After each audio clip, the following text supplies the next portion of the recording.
असंभव दिखने वाला निर्णय होता क्या है बच्चों? एक ऐसा कठिन निर्णय जो लिया जा सके। इसीलिए कहते हैं ना, अपनी लाइफ में हमेशा वो निर्णय लो जो दिखने में असंभव लगे, क्योंकि जब वो संभव होते हैं ना, तो जो खुशी होती है वो बहुत अलग होती है। बहरहाल हम इस सीरीज में डिस्कस कर रहे हैं अपनी डेरिवेशंस के रिजल्ट के बारे में।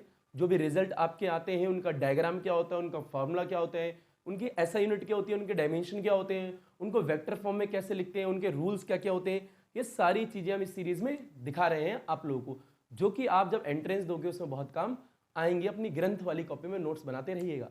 तो सारे बच्चे निकाल लीजिए अपनी ग्रंथ वाली कॉपी, उठा लीजिए अपना ग्रंथ वाला पेन और अपने नोट्स बनाना शुरू कर दीजिए। तो आज का टॉपिक है, एक कंडक्टर को उठा के मैग्नेटिक फील्ड में रखेंगे और देखेंगे फोर्स कितनी आ रही है। तो डालो बच्चों हेडिंग अपनी ग्रंथ वाली कॉपी में, force on a current carrying conductor in uniform magnetic field. यानी यूनिफॉर्म मैग्नेटिक फील्ड में आपका कंडक्टर रखा हुआ है जो करंट को कैरी कर रहा है, यानी करंट कैरिंग है वो कंडक्टर, और उसमें फोर्स लगती है। फोर्स की वैल्यू क्या होती है, हमने थ्योरेटिकल क्लास में पूरी डेरिवेशन इसकी करा रखी है। बहरहाल सबसे पहले हम बात करेंगे डायग्राम के, क्योंकि हम यहाँ रिजल्ट देख रहे हैं।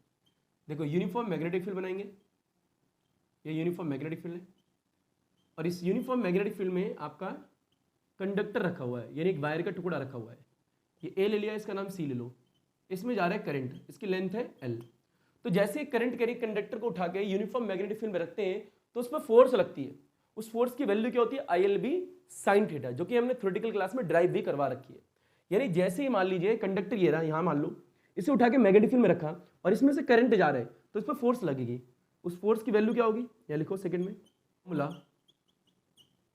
तो यहाँ क्या है, F इज इक्वल टू में I L B sine theta. बहरहाल याद रखिएगा, अगर इसे वेक्टर फॉर्म में लिखना चाहो तो आई आएगा, एल क्रॉस बी आएगा, और थीटा क्या है, एल और बी के बीच का angle. What is L, length vector.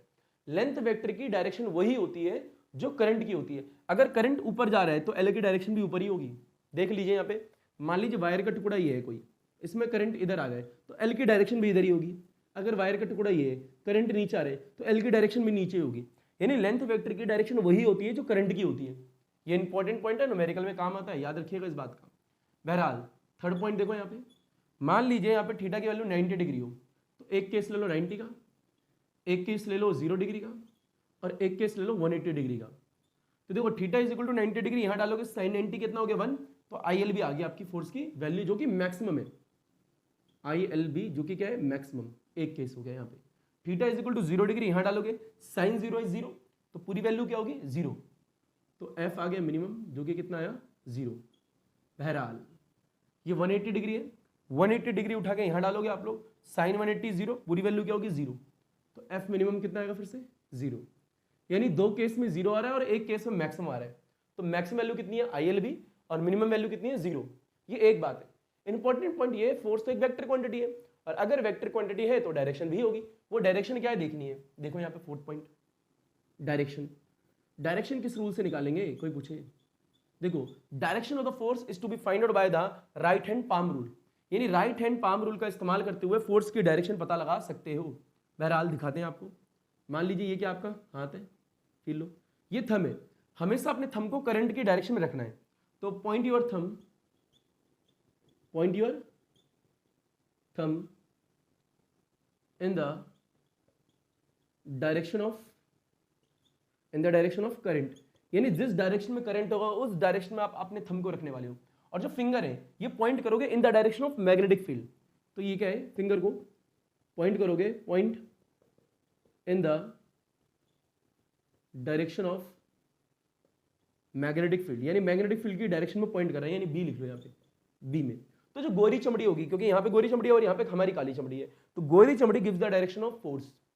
यानी गोरी चमड़ी हमारी फोर्स की डायरेक्शन बतलाएगी। फील लो कैसे, फॉर एग्जाम्पल देखिए, ये क्या हमारी यूनिफॉर्म मैग्नेटिक फील्ड है, और इस यूनिफॉर्म मैग्नेटिक फील्ड के अंदर हमने क्या डाल दिया, एक वायर डाल दी, इसमें करंट ऊपर की तरफ जा रहा है। फील लो, करंट जा रहा है ऊपर, तो थंब को रखा ऊपर, मैग्नेटिक फील्ड इस तरफ है, तो गोरी चमड़ी अंदर की तरफ आ रही है। यानी गोरी चमड़ी अंदर आ रही है तो फोर्स क्या होगी, इनवर्ड। क्रॉस मींस इनवर्ड होता है। अंदर की तरफ। अच्छा यहाँ पे एफ क्या है, force on a current carrying conductor. I क्या है, वायर में जाने वाला current. What is L, length vector, तो यहां लिख लो एल क्या है, लेंथ वेक्टर। इसकी डायरेक्शन क्या होती है, जो करंट की होती है। बी क्या है, मैग्नेटिक फील्ड, जिस मैग्नेटिक फील्ड में वायर रखी है। थीटा क्या है, angle between the L and B, L और बी के बीच का एंगल है। तो ये जो छोटे छोटे नोट्स हैं ये आपको अपने एंट्रेंस एग्जाम में बहुत काम आएंगे। तो इन्हीं सारी बातों के साथ में आज की क्लास करते हैं बच्चों समाप्त। नेक्स्ट क्लास में इसी प्रकार के रिजल्ट और बतलाएंगे आप लोगों को। तो आज की क्लास के लिए धन्यवाद, सबक खैर, गुड नाइट बच्चों। स्क्रीनशॉट ले लीजिएगा।